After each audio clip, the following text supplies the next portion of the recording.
कौन सा आटा आपको खाना चाहिए और कौन सा आटा आपको नहीं खाना चाहिए, यानी कि आपको कौन सा अनाज खाना चाहिए और कौन सा अनाज आपको नहीं खाना चाहिए। तो आज हम इस वीडियो में बात करेंगे, अगर आपको सोराइसिस की दिक्कत है तो आप कौन सा अनाज खा सकते हैं और कौन सा अनाज आपको अवॉइड करना चाहिए। ठीक है, तो आज हम इस वीडियो में बात करेंगे। तो अगर आप इस चैनल पर नहीं तो चैनल को आप सब्सक्राइब कर लें। जो भी अपडेट्स होते हैं सोराइसिस से रिलेटेड, चाहे वो डाइट को लेकर हो, प्रिकॉशंस, होम रेमेडीज़ को लेकर हो, मेडिकेशन को लेकर, एक्सरसाइज को लेकर, वो आपको यहाँ पे आपको अपडेट कर दी जाती है। तो चैनल को आप सब्सक्राइब कर लें। तो नमस्कार, मेरा नाम है डॉक्टर शिवम अरोड़ा और तो शुरू करते हैं इस वीडियो को। तो जैसे कि आपको पता है, ये जो बीमारी है ये एक ऑटो इम्यून डिसऑर्डर है, यानी कि बॉडी ही अपने सेल्स को खुद मारने लगती है। ठीक है, तो इसमें आपको ध्यान रखना है कि आप कुछ ऐसा ना खाएं जिसकी वजह से जो ये बीमारी है आपको वो बढ़ जाए। ठीक है, तो सबसे पहले आपने मैदा का जो उपयोग है वो नहीं करना, चाहे वो मैदा किसी भी फॉर्म में हो, चाहे आप छोले भटूरे बना के खा रहे हो उसके, ठीक है, भटूरे बना के खा रहे हो, चाहे आप उसकी पूड़ी खा रहे हो, चाहे आप उसकी कचौड़ी खा रहे हो, चाहे आप उसके नान खा रहे हो, भटूरे खा रहे हो, जितने भी जहाँ जहाँ पे मैदा यूज़ हो रहा है, जितने भी फॉर्म्स है मैदा की, आपने सबसे पहले तो उसको अवॉइड करना है। उससे क्या होता है कि आपकी कब्ज बनती है और जितनी भी बीमारी है ऑटोइम्यून डिसऑर्डर वो आपके पेट से ही शुरू होती है, ऐसा आयुर्वेद कहता है। तो आप अपना पेट साफ रखेंगे तो आपकी जो बीमारी है, ये बीमारी है जो बहुत ही सीरियस बीमारी है, वो आपकी ये ख़त्म होनी शुरू हो जाती है। ठीक है, तो अपने पेट साफ रखना है। तो उसके लिए अपने मैदा का उपयोग बिल्कुल नहीं करना। मैदा बहुत ही ज़्यादा जिसमें ऑक्सीडेंट्स होते हैं, ठीक है, और बॉडी में जाके वो चिपक जाता है, तो फ्री रेडिकल्स उससे बनते रहते हैं, तो और वो बॉडी में जाके ऑटोइम्यून डिसऑर्डर को और बढ़ाते हैं। तो ठीक है, सबसे पहले आपने जो मैदा का उपयोग है इसको बिल्कुल ही बंद कर देना है। और ये आपका इम्यून सिस्टम ख़राब करता है और तेज़ी से इम्यून सिस्टम के जो इम्यून है, ठीक है, उसको वो हाइपर एक्टिव कर देता है। और ये बीमारी भी ऐसी है जिसमें ऑटो इम्यून डिसऑर्डर में जो हमारा इम्यून सिस्टम है वो हाइपर एक्टिव हो जाता है, ठीक है, और अपने ही सेल्स को मारने लगता है। तो अपने मैदा का उपयोग सबसे पहले ख़त्म कर देना है। तो क्या यूज़ करें, सबसे पहले तो ये बात आती है। तो सबसे पहले आपको एक राय दूंगा कि आप अपना एक एलर्जी टेस्ट ज़रूर करा लें। एलर्जी टेस्ट में आपको ये पता चल जाएगा कि आपको किसी चीज़ से एलर्जी तो नहीं है, कि आपको गेहूँ, बाजरा, ओट्स, ठीक है, कई लोगों को बहुत सारी एलर्जी होती है, तो उसके लिए वो क्या करते हैं, ग्लूटेन फ्री डाइट यूज़ करते हैं। आपने देखा भी होगा, काफ़ी प्रोडक्ट आते हैं मार्केट में जो ग्लूटेन फ्री होते हैं।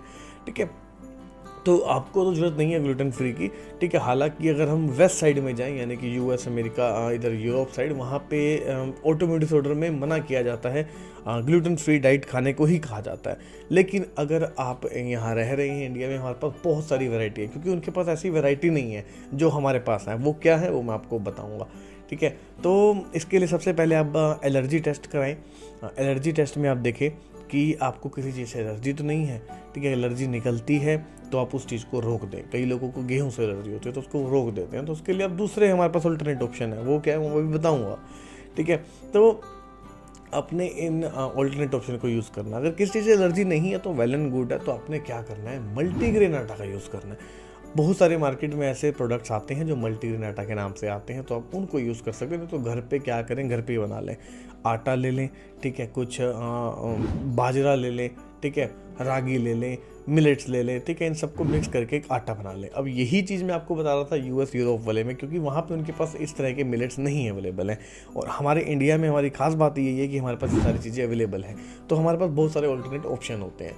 ठीक है, तो आप इन सब का यूज़ करके एक मल्टीग्रेन आटा बना सकते हैं, उसमें ओट्स भी डाल लें। और कई बार तो आपको ये भी समझाया जाता है कि आप बिना छाना हुआ आटा खाएं, जिसमें क्योंकि बिना छाने में ही सारे जो विटामिन होते हैं, जो मिनरल होते हैं, वो सारे उसी में ही होते हैं।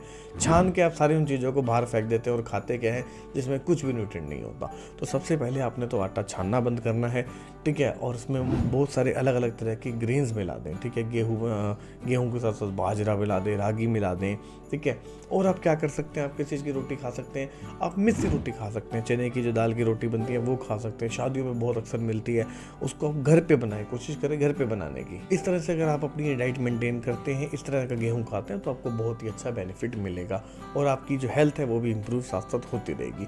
नहीं तो अकेली रोटी खाएं, बाजरे की रोटी खा सकते हैं। डायबिटीज़ के पेशेंट्स को हम अक्सर रिकमेंड करते हैं, लेकिन यहीं अगर पेशेंट अगर ऑटोइम्यून डिसऑर्डर का है तो आप तब भी आप खा सकते हैं, उसमें कोई दिक्कत वाली बात नहीं है। ठीक है, बाजरे की रोटी होगी, रागी की रोटी हो गई, मिस्सी रोटी होगी, तो आप ये सब रोटी के अलग अलग फॉर्म है ये खा सकते हैं। ठीक है, और क्या मक्के की रोटी भी आप खा सकते हैं, ये भी आपके लिए अच्छा हो सकता है।